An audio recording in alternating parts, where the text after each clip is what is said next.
Let's take a look at how easy it is to import rundowns made in other tools into Rundown Studio via our CSV import. So I have this example rundown here made in Google Sheets, and the first thing I want to do is export it. So I'll choose to download it as CSV,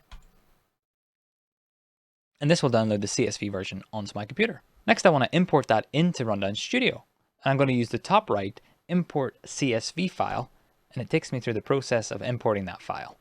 First of all, I want to set a time zone, and this is very important so that all times know where to start and stop. So I'm going to leave it as Europe Stockholm, which is my current time zone, but you would change this to yours in the dropdown. And then I'll choose the CSV file and upload it from my computer. So here's the one I just downloaded from the Google Sheets document. With the file selected, I can now follow the import checklist to make sure all the data is where I want it to be when it comes into Rundown Studio.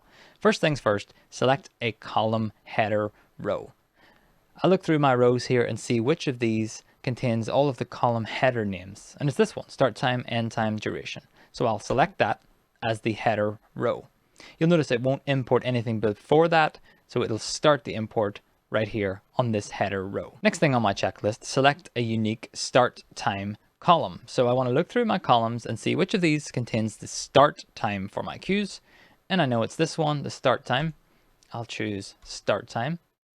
And you can see here, it parses out the times based on what you've written in each of those cells. Next up, I can choose a unique duration column. And in my case, I know that this is the duration of each of my queues. So I'll set this to be duration. And finally, I want to select a unique title column. And this is where the title will be pulled into Rundown Studio for each of your queues. So in my case, I'll probably just use this segment and set that to be the title. Okay, I've done all of the steps on the import checklist.